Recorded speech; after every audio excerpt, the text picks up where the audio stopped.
England ವಿರುದ್ಧ ಮೊದಲನೇ test ಪಂದ್ಯದ ಎರಡನೇ ದಿನ ಭರ್ಜರಿ ಶತಕ ಸಿಡಿಸಿದ ಭಾರತ ತಂಡದ ಉಪನಾಯಕ ರಿಷಬ್ ಪಂತ್ ಅವರನ್ನ ಬ್ಯಾಟಿಂಗ್ ದಿಗ್ಗಜ ಸುನಿಲ್ ಗವಾಸ್ಕರ್ ಮುಕ್ತ ಕಂಠದಿಂದ ಗುಣಗಾನ ಮಾಡಿದ್ದಾರೆ. ಆಸ್ಟ್ರೇಲಿಯಾ ವಿರುದ್ಧ ಬಾರ್ಡರ್ ಗವಾಸ್ಕರ್ ಟ್ರೋಫಿ ಟೆಸ್ಟ್ ಸರಣಿಯ ವೇಳೆ ಅನಗತ್ಯ ಹೊಡೆತಗಳಿಗೆ ಕೈ ಹಾಕಿ ವಿಕೆಟ್ ಒಪ್ಪಿಸಿದ್ದಾಗ ರಿಷಬ್ ಪಂತ್ ಅವರನ್ನ ಸುನಿಲ್ ಗವಾಸ್ಕರ್ ಮೂರ್ಖ ಮೂರ್ಖ ಮೂರ್ಖ ಎಂದು ಟೀಕಿಸಿದ್ದರು. ಇದೀಗ ಲೀಡ್ಸ್ ಹೆಡಿಂಗ್ಲೆಯಲ್ಲಿ ಶತಕ ಸಿಡಿಸಿದ ಬೆನ್ನಲ್ಲೇ ಸೂಪರ್ ಸೂಪರ್ ಸೂಪರ್ ಎಂದು ಸುನಿಲ್ ಗವಾಸ್ಕರ್ ಶ್ಲಾಘಿಸಿದ್ದಾರೆ. ತಮ್ಮ ಟೆಸ್ಟ್ ವೃತ್ತಿ ಜೀವನದ 7ನೇ ಶತಕ ಸಿಡಿಸಿದ ರಿಷಬ್ ಪಂತ್ ಟೆಸ್ಟ್ ನಲ್ಲಿ ಅತಿ ಹೆಚ್ಚು ಶತಕ ಸಿಡಿಸಿದ ಭಾರತೀಯ ವಿಕೆಟ್ ಕೀಪರ್ ಎಂಬ ದಾಖಲೆ ಬರೆದ್ರು.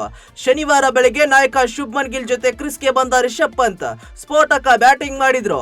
ಇಂಗ್ಲೆಂಡ್ ಬೌಲರ್ ಗಳನ್ನ ಮನಬಂದಂತೆ ದಂಡಿಸಿದ್ರು. ಆಡಿದ 178 ಎಸೆತಗಳಲ್ಲಿ 6 ಸಿಕ್ಸರ್ 12 ಬೌಂಡರಿಗಳೊಂದಿಗೆ 134 ರನ್ ಚೆಚ್ಚಿದ್ರು.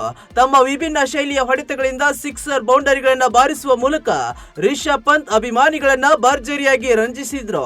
ಶುಯೇಬ್ ಬಶೀರ್ಗೆ ಸಿಕ್ಸರ್ ಬಾರಿಸುವ ಮೂಲಕ ತಮ್ಮ ಶೈಲಿಯಲ್ಲಿ ಶತಕವನ್ನ ಪೂರ್ಣಗೊಳಿಸಿದ್ರು. ಈ ವೇಳೆ ರಿಷಬ್ ಪಂತ್ ಫ್ರಂಟ್ ಫ್ಲಿಪ್ ಮಾಡುವ ಮೂಲಕ ವಿಭಿನ್ನ ಶೈಲಿಯಲ್ಲಿ ಸಂಭ್ರಮಿಸಿದ್ರು.